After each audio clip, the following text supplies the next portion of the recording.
ઈસુના નામની અંદર તમારું સ્વાગત કરું છું અને આ નાતાલની ઉજવણી પછી પરમેશ્વરે જે આખું વર્ષ આપણા જીવનમાં આપ્યું હતું અને તેના માટે આપણે આભાર સ્તુતિના અર્પણો પ્રભુને ચડાવવા જરૂરી છે.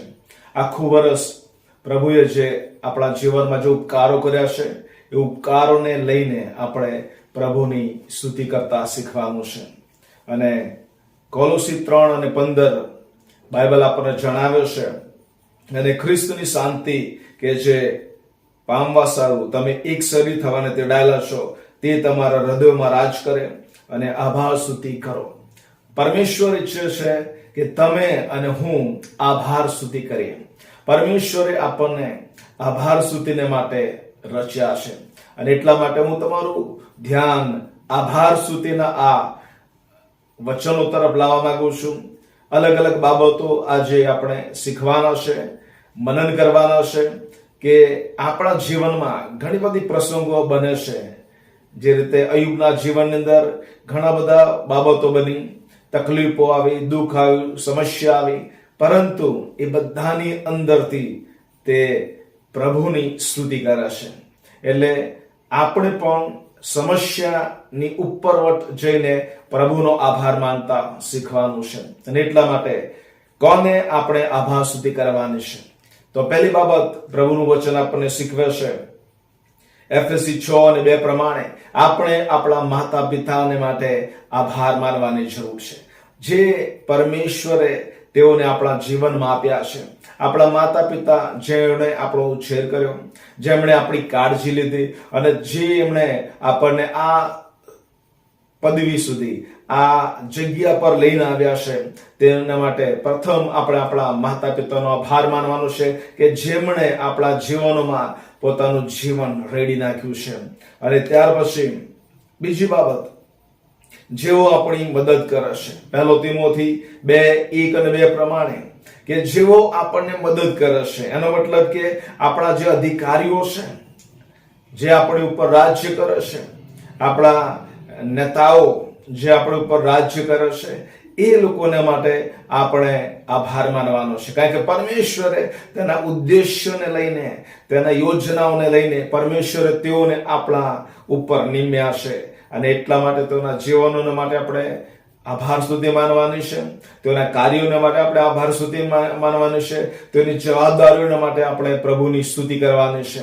અને જ્યારે આપણે તેઓને માટે પ્રાર્થના કરીશું, તેઓને માટે આભાર માનીશું, પરમેશ્વર આપણને શાંતિ આપશે અને આપણે સારી રીતે આપણા દેશમાં, આપણા રાજ્યમાં અને આપણા શહેરોમાં, આપણા ગામડાની અંદર સારી રીતે આપણે રહી શકીશું. અને ત્યાર પછી પ્રભુનું વચન આપણને કહે છે કેમ આપણે આભાર સ્તુતિ કરવી છે. બહુ બધા કારણો છે અને એ કારણોમાંથી અમુક કારણો હું તમારી સામે લાવવા માંગુ છું કે જેના દ્વારા તમે આ વચનો જ્યારે વાંચશો, એ વચનો દ્વારા તમને ખબર પડશે કે કેમ આભાર સ્તુતિ કરવી એ મહત્વની છે. પહેલી બાબત, કેમ કે દેવ ઉત્તમ છે. હાલેલુયા. ગીતશાસ્ત્ર 106 અને 1 પ્રમાણે યહોવાની સ્તુતિ કરો, યહોવાનો આભાર માનો, કેમ કે તે ઉત્તમ છે, તેની કૃપા સદાકાળ ટકે છે. હાલેલુયા. પરમેશ્વર એ ઉત્તમ છે અને એ પરમેશ્વર ઉત્તમ આપણા જીવનોને માટે કરે છે. અને એટલા માટે વાલાઓ, તમારે અને મારે એ દેવ જે ઉત્તમ કરે છે તેના માટે આપણે આભાર સ્તુતિ કરવી છે. હાલેલુયા. આપણો પરમેશ્વર ભલો પરમેશ્વર છે. આપણો પરમેશ્વર પ્રેમાળ પરમેશ્વર, આપણો પરમેશ્વર દયાળુ પરમેશ્વર છે. આપણો પરમેશ્વર એવો પરમેશ્વર છે જે ગઈકાલે, આજે અને સદાકાળ એવો ને એવો છે. આપણો પરમેશ્વર એબેનેઝર તરીકે આપણી સાથે રહેશે. હાલેલુયા. અને એટલા માટે દેવનો આપણે આભાર માનવાનો છે કારણ કે તે ઉત્તમ છે. હાલેલુયા. ઉત્તમ બાબતો તે કરે છે, તેના માટે આપણે પ્રભુનો આભાર માનવાનો છે. ત્યાર પછી પ્રભુના વચનો જે આપણને કહે છે પ્રમાણે ગીતશાસ્ત્ર 103 જ્યારે આપણે વાંચીએ છીએ ત્યારે તે આપણા પાપોને માફી આપે છે, આપણા રોગોને મટાડે છે, આપણી જુવાનીને તે તાજી કરે છે. દરેક બાબતોને લઈને આપણે તેની આભાર સ્તુતિ માનવાની છે. હાલેલુયા. દેવ ભલો છે તેના માટે આપણે આભાર સ્તુતિ કરવાની છે. બીજી બાબત, આભાર સ્તુતિ જે બાબત આપણા જીવનમાં લાવે છે, આભાર સ્તુતિ આપણને દેવની હજુરીમાં લઈ જાય છે. ઈસાસ્ત્ર 22:3 પ્રમાણે આપણે એવા પરમેશ્વરની સ્તુતિ કરીએ છીએ કે જે ઇઝરાયલનો પવિત્ર દેવ છે. જ્યારે આપણે તેની સ્તુતિ કરે છે, આરાધના કરે છે, પરમેશ્વરની હજુરી આપણી મધ્યમાં ઉતરી આવે છે. અને એટલા માટે વાલાઓ, જ્યારે આપણે આભાર સ્તુતિ કરીએ છીએ ત્યારે દેવની હજુરી આપણી મધ્યમાં આપણે લઈને આવીએ છીએ. બાઇબલ આપણને જણાવે છે લુકની સુવાર્તા 17મા અધ્યાયની અંદર કે જ્યારે એ 10 રક્તપિત્યા પ્રભુ ઈસુએ કહ્યું કે તમે જઈને પોતાની જાતોને, પોતાના શરીરોને યાજકોને બતાવો, અને એ લોકો દોડતા દોડતા ગયા. અને ત્યારે એક રક્તપિત્યો, જ્યારે તેને ખબર પડી કે તે સાજો થઈ ગયો છે અને તે પાછો આવે છે, અને બાઇબલ આપણને જણાવે છે એ એક સમરૂની હતો. વાલાઓ, એ સમરૂની દેવનો આભાર માનવા માટે, ઈશ્વરનો આભાર માનવા માટે તે પાછો આવે છે. દેવની હજુરીમાં તેનો આભાર માનવો એ બહુ જરૂરી છે. ત્રીજી બાબત, આભાર સ્તુતિના અર્પણો વિજયને લઈને આવે છે. બીજો કાળ વૃત્તાંત જો આપણે વાંચીએ 20મો અધ્યાય તેની 22મી કલમ જણાવ્યો છે કે યહોશાફાટે જે ગીતો ગાનાર હતા, આભાર સ્તુતિ માંડનારની જે ટોળી હતી, એ લોકોને તે આગળ રાખે છે યુદ્ધની અંદર. અને જ્યારે એ લોકો એ ગાયન શરૂઆત કરે છે અને ત્યારે બાઇબલ આપણને જણાવે છે કે પરમેશ્વરે સ્વર્ગદૂતોને મોકલ્યા એ શત્રુની છાવણીની અંદર, અને તેઓ એ માહોમાએ, જે શત્રુ હતા એ માહોમાએ મરી જાય છે. બાલાઓ, જ્યારે આપણે આભાર સ્તુતિના અર્પણો આપણા યુદ્ધની અંદર ચડાવે છે, જ્યારે પણ આપણે આપણા અર્પણો પ્રભુને ચડાવે છે આભાર સ્તુતિના રૂપે, ત્યારે પ્રભુ એક મહાન વિજયને આપણા જીવનોમાં લાવે છે, આપણી પરિસ્થિતિમાં લાવે છે, અને મંડળીની પરિસ્થિતિની અંદર, પારિવારિક બાબતોની અંદર તે વિજયને લઈને આવે છે. અને એટલા માટે આભાર સ્તુતિના અર્પણો ચડાવો.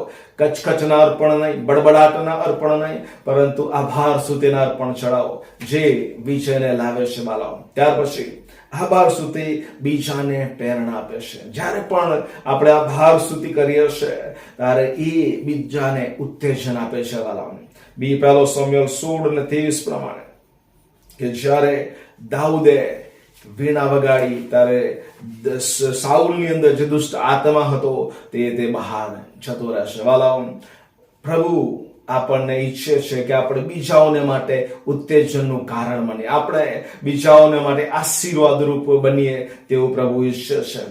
ત્યારબાદ કેમ આપણે દેવને આભાર માનવાના કરસતા હશે? કેમ?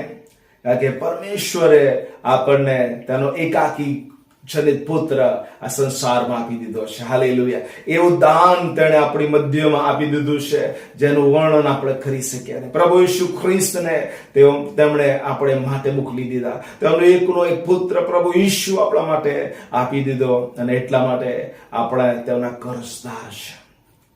આપણે જેટલો પણ આભાર માનીએ, તેમની સ્તુતિ કરીએ, એટલી ઓછી છે. વાલાઓ, અને એટલા માટે તમારે ને મારે હંમેશા આભાર સ્તુતિના અર્પણો ચડાવવા માટે હંમેશા તૈયાર રહેવાનું છે.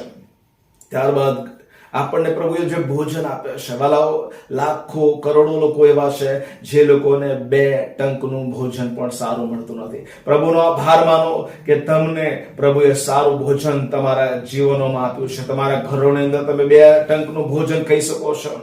પ્રભુનો આભાર માનો કે તમે સારા કપડા પહેરી શકો છો.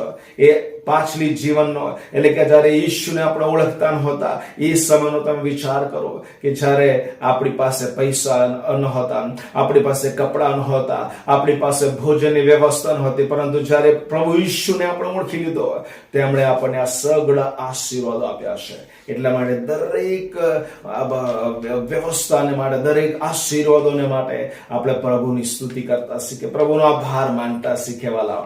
હાલેલુયા! અને એ જ બાબતો આપણે આપણા બાળકોને શીખેવાલા કે આપણે જે પરિસ્થિતિની અંદર જે ગયા છે એ બાબતોને તેઓ જાણે અને તેઓ પણ પ્રભુનો આભાર માને. એક રૂપિયાને માટે તેઓ પ્રભુની સ્તુતિ કરે અને પ્રભુ પર વિશ્વાસ કરનાર બને.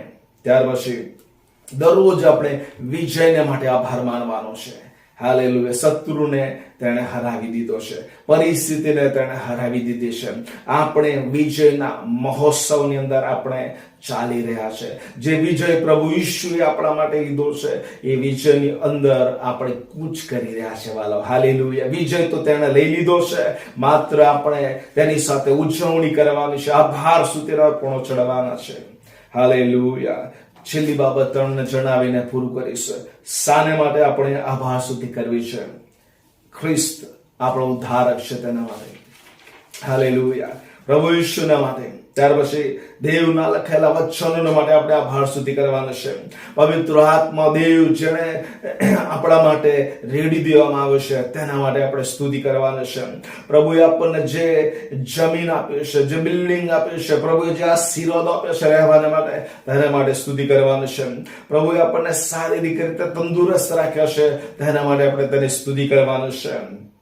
પરીક્ષણો ઉપર, સત્તાઓની ઉપર પ્રભુ આપણને વિજય આપે છે, સામર્થ્ય આપે છે. હાલેલુયા. તેના માટે આપણે તેની સ્તુતિ કરવાની છે. પ્રાર્થનાના જવાબો પ્રભુએ આપ્યા છે, તેના માટે આપણે સ્તુતિ કરવાની છે. અને ત્યાર પછી છેલ્લી બાબત, આભાર ને આપણે કેવી રીતે વ્યક્ત કરીએ છીએ વાલા?